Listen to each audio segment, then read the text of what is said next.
So, in this process, how to say, all the characteristics of the original sound are spread out or are morphed into a new sound. Looking at the time. 5 minutes, basically, yeah. more or less. So next, he tried this principle on a variety of sounds, but whatever the starting sound, he found that the process of building densities too quickly would saturate to a point where there was no control possible. The essential problem was that those sounds would not lend themselves well for statistical procedures, the statistical procedures he had in mind. So he searched, and probably at some point he tried this principle, what we just heard, on a single pulse. But a single pulse or an impulse, that was just too little. It had too few parameters, or actually no parameters at all. But then he discovered something, and actually I want to invite Rijmarcus to explain it himself, but I forgot to show you this picture, which is a visual representation of what we just heard. Here we go. Mijn principe komt op het volgende neer. Ik heb hiervoor een bestaande bandrecorder omgebouwd. Dat kan ik laten horen. Zo, daar gaat hij. Nu zijn de afstanden in tijd. Tadap, tadap, tadap, tadap. En ik kan nu... Deze vlankjes komen steeds weer bij elkaar. Daar komen ze.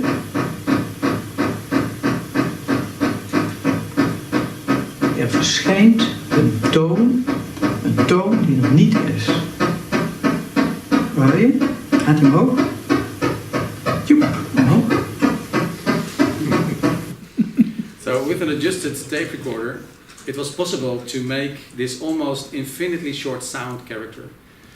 The adjustment that was done on the 2-track recorder was that a 2-track recorder, on it were fitted 2 mono heads of which one can be moved. So if you record the same signal on both channels, then indeed you can make this time difference. In all its simplicity, the double pulse was an important achievement. With it, Rijmakers found control on events on the smallest time scale. The time scale that we would call actually maybe today the sample level. And I think at that point no composer had been there before. I'm not 100% sure, but I imagine so. With double pulses as the material, the next step was to organize statistical procedures. And the challenge was to get control over morphological state change that could graphically look like this. So interestingly, when he thought about how this procedure should be realized, he referred to it as a program. Again, he was not working with computers. So how did he make the program containing these instructions? Well, lacking a computer indeed, he did it just with pen on paper. There is, however, a graphical representation of the composition itself. And essentially, the program creating these densities should be able to construct great varieties on morphological states. Now, there are 3 examples I want to play from half an hour or 45 minutes of experiments or final results of states that have been created starting with the double pulse.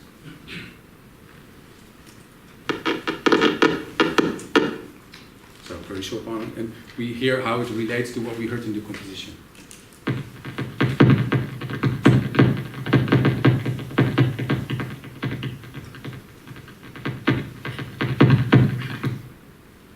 That's another one. And a third one, which has a very different character. I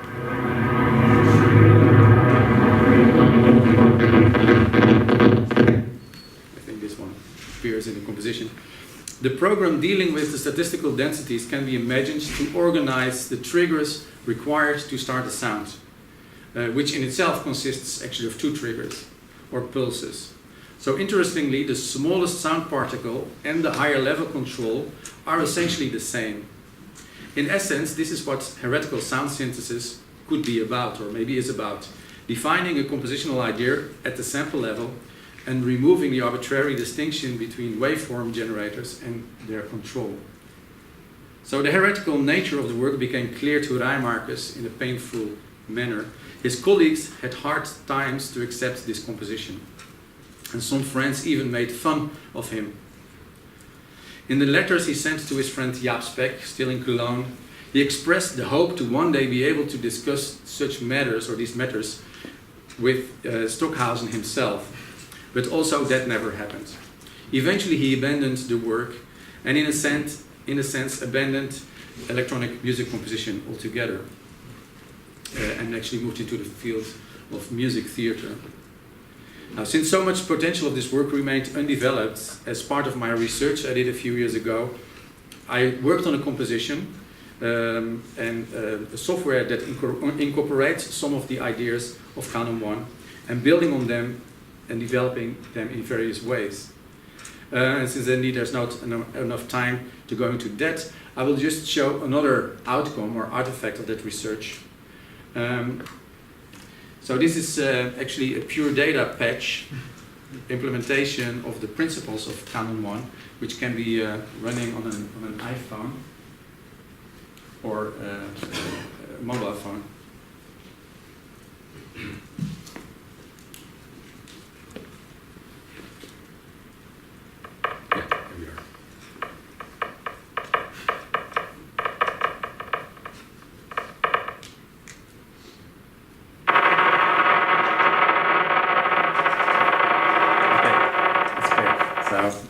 One experiment would be to have actually many people with many phones spread out in space and just experience a decentralized version of Canon 1.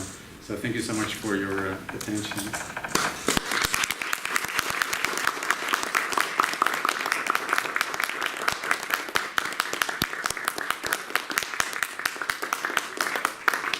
Thanks a lot, Johan. Thank you for that. It's very, very inspiring voice from the past, and yeah, So, any questions? Yeah, Ben? And then, it's not really a question, just did you repeat a thing you said? It was very interesting. Blah, blah, blah. Near the end, you said something that there is heretical synthesis could even be defined as taking away parameters. I just really like that. The arbitrary distinction between the sound generators and their control. The sound generators and the control. Okay. So, the compositional idea, which actually brings them together in essence, because in essence they may be the same or they may not be different in any way. So, with different time levels. Okay, thank you. Yeah, I think Dick was also really, he basically said that this kind of double pulse was not just a sound generating thing, but it was actually the simplest composition you could make. So you have a pulse, you repeat it, and then you have something which is sort of a compositional act. Which I find very inspiring. I mean, it's really radical. He called it indeed exactly a composition. Yeah. It's something I left out from the presentation, because sometimes that can lead also to some confusion. But indeed, what you said already, what he thought or explained, the most dramatic form is to do something and then to repeat it, and that happens actually on an incredibly small scale. I have no question, but I wanted to just say thanks about taking up this De Kruijmaker's early work, because I'm aware of some of his music theater pieces, and they are interesting also, but sometimes they overshadow the early work, which I wasn't aware of, and I cannot remember having heard. As you know, I studied in The Hague also, but I don't remember mentions to his early work from that time. Yes, it was when the CDs were, the CD box with all his the collected works was released, that also for me it was actually the first time I was introduced to this piece. Moreover, I listened to this piece actually I think on headphones the first time. I think this is maybe the only piece, I mean literally it doesn't work when you listen to it on headphones. The double pulse actually in a space creates an interaction with space. It is like giving two times an impulse to a body or to a mass, which then responds. So the response of the space is a very important addition actually to what happens on tape. So if you listen to that is being removed and you miss the point of the piece. I missed totally the point of the piece, and so okay, what's this? And then with Kees Tazela, the head of department, at some point started talking about his work, and then that's actually when it was played on a concert, and then for the first time it became clear to me what is the sound potential of that work. True, and it is very much forgotten at early work, and I think it was a very important moment in his own development that also played an important role. Everything that happened on later, much later.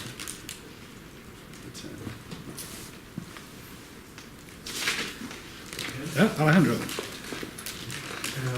Thank you for the presentation. I'm curious if you have spotted yourself some differences in quality of the sounds getting from the tape machine, the infinitesimal sound, compared with what you get from the pure data that has a different granularity. Because it is a double pulse, but actually it is not entirely that. If you would use a pulse generator, you just get a very small click, and it's very soft actually, and it doesn't really have any body or any mass by itself. So what De Kruijmakers did then was he decided that was just too little. So he actually sent it through a third octave filter, but just with everything open. If you zoom in, you actually see a small sweep. That is what actually creates the sound. So what I did is make a kind of a mathematical equation of a sweep and that's being used in the pure data patch. That is one thing. So that sweep actually is generated And you can change that sweep with parameters. That was one of the things that Dick Rijmakers couldn't do. He had this one recorded pulse and that's it. So I tried out some settings and tried with my ear to come close to what was the original, but you can also go very far away from that. Another thing indeed is working with tape machines, and not so much the difference digital analog, but much more the fact that the tape recorders have a jitter or have a imprecision. They're rather precise, but I don't remember how much the motors can deviate. What is their deviation? For instance, the overlapping of voice that I played before, you can very easily do that in Pro Tools or something. If you do it there, it doesn't sound good. It starts to sound like an oscillator. Because you get repetitions on a short scale of exactly the same thing, and what we heard is not exactly the same thing. So that when I tried at first, indeed with tape delays, I had to actually build in a bit of jitter into the reading points of the tape delays in order to avoid that very mechanical preciseness of digital environments. But that has to do with the sound characters themselves. But the principles themselves, I think, are very easily transferable to the digital domain. Maybe also by changing many things or by changing sounds.